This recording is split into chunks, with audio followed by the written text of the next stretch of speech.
I'm Noah, and not too long ago, I was just an average dude who figured he had this whole love thing nailed down. Loyalty was my thing. I always thought you find that one special someone who makes everything click and life feels whole. For years, I was dead certain that someone was Sophie. I crossed paths with her a little over 3 years back, and right from our first chat, it was like we'd been buddies forever. There wasn't any weird small talk stage or trying to figure each other out. Nope, we just hit it off instantly. It was one of those rare deals where everything lines up without you even breaking a sweat. We'd jabber on for hours and the conversation never dried up. She'd crack up at my dumb one-liners, even the groaners. I couldn't get enough of how alive she seemed, always fired up about something. Before I knew it, I was head over heels, no warning, just bam, done for. Those early days with her? Man, they felt like something straight out of a Hollywood flick. We'd hop in the car for random road trips, stay up yakking till the sun peeked out, and build this pile of inside jokes nobody else could crack. Every second buzzed with this crazy energy. Sophie wasn't just the girl I was dating, she was my go-to pal, the one I spilled my guts to, my teammate in all of it. Around her, I didn't have to fake a thing, no playing cool or hiding the messy bits. She got the full me, the wins, the screw-ups, and still stuck around.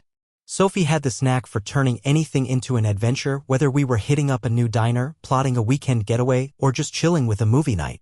Life with her never got stale, not even close. We'd talk about everything under the sun, our big dreams, the stuff that scared us, where we saw ourselves down the road. Right off the bat, it was obvious we were on the same wavelength about the big stuff. Both of us pictured a rock-solid marriage, a house overflowing with love, a life we'd build together that'd last. After dating her for a stretch, I didn't have the tiniest doubt she was the one I wanted by my side forever. I couldn't even picture a future without her in it. So when proposing popped into my head, it wasn't about should I. It was just when's the right moment and how do I pull this off? I wanted it to be spot on, something that captured all the memories we'd stacked up. Took me weeks to hash it out. I picked this little lakeside spot we loved where we'd had our first real heart-to-heart about what's next. The big day rolled around, my chest thumping like a drum, and I dropped to one knee and asked her to marry me. The second she caught on, her hands shot to her face and tears welled up in her eyes. When she finally choked out a yes and tackled me with a hug, I swear I'd never felt joy like that before. From then on, it was like we were kicking off something huge together. We both figured, why drag it out? When you're sure, you're sure. So we jumped right into planning the wedding. Getting that wedding squared away was some of the most fun I've ever had.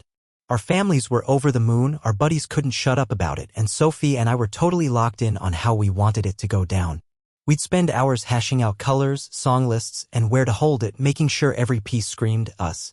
I can still see us sprawled out, flipping through those cheesy wedding magazines, cackling at the wild cake ideas before landing on something classier. We handpicked every guest, only inviting the folks who'd been along for the ride with us. The place was locked in, the clothes were fitted, and every day ramped up the hype. For me, it wasn't just about the wedding itself, though, it was what came after that got me pumped. Imagining waking up to Sophie every day, calling her my wife, setting up a home together, it made it all sink in deep. I was itching to kick off this next part of life with her. If you'd told me back then that it'd all flip upside down the night before the wedding, I'd have laughed you off. I mean, I was so sure nothing could touch what we had. But life's got a nasty habit of showing you how wrong you can be. That night before the wedding?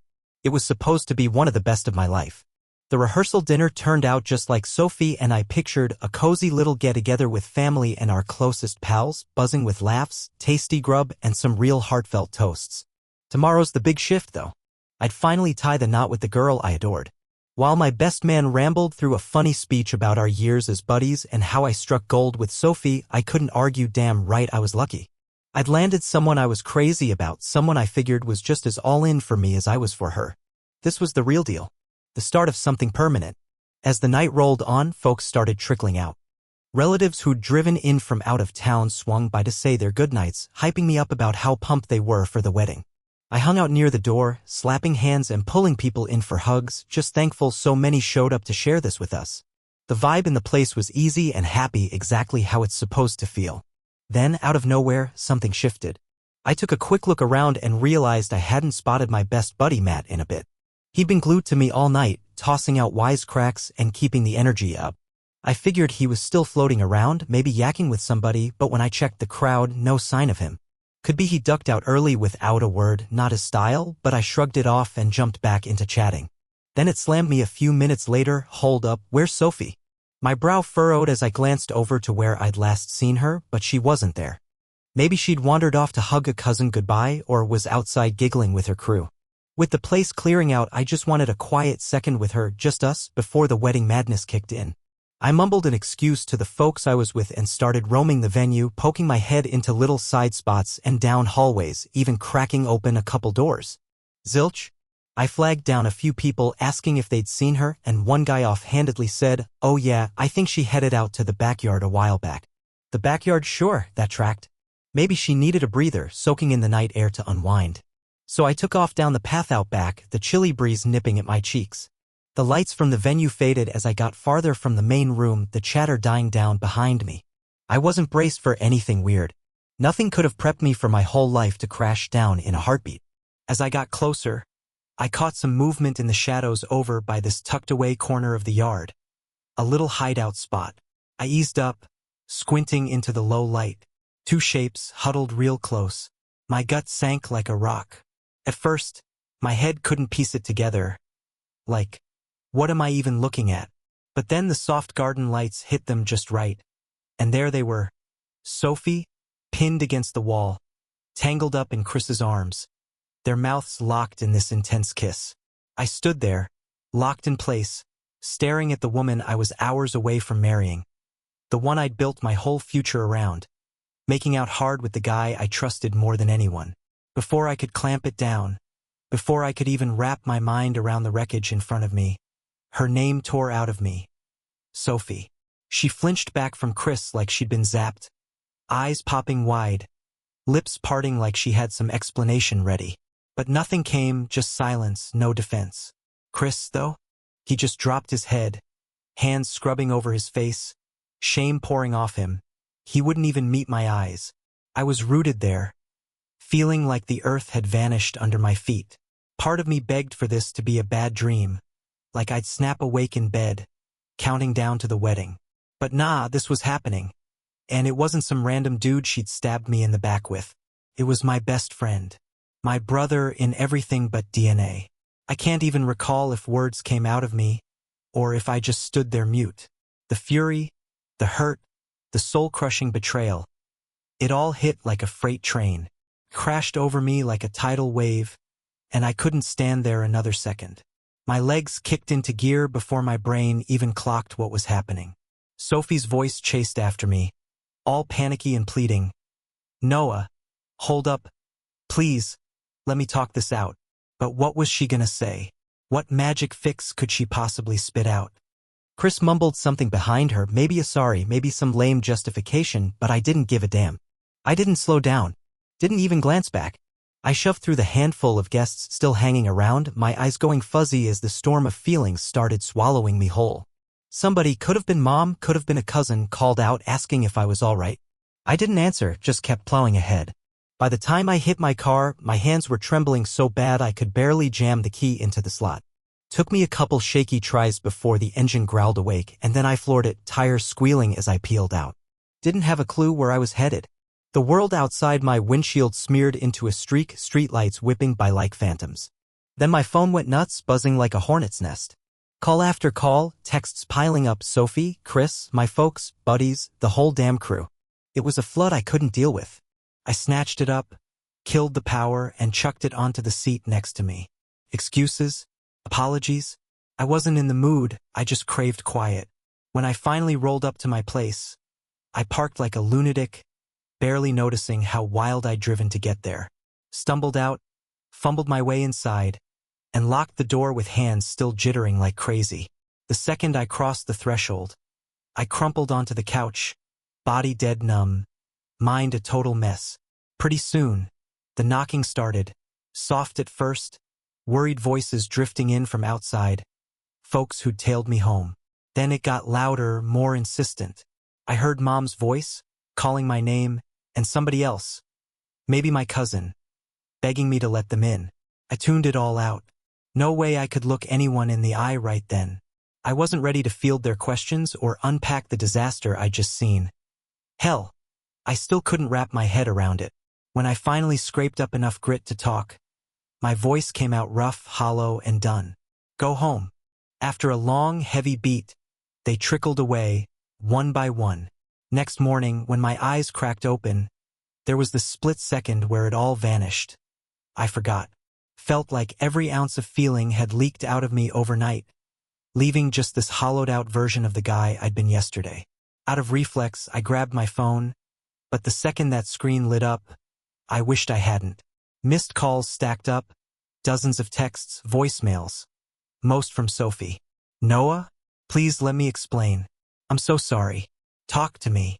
Others rolled in from friends we shared, family, even people who didn't know the full story but could smell trouble. I didn't bother digging into any of it. What was there to read? No message, no teary voice memo, no polished excuse could undo that scene in the backyard. Some backstabs don't come with a manual to fix them. I hauled myself upright, staring at the bare wall across from me. Right then, it clicked what I had to do. There'd be no wedding.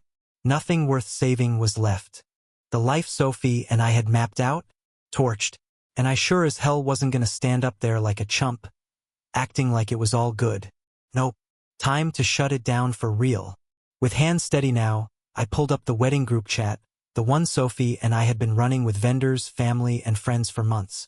Didn't even blink as I typed, "Wedding's off. Everything's canceled.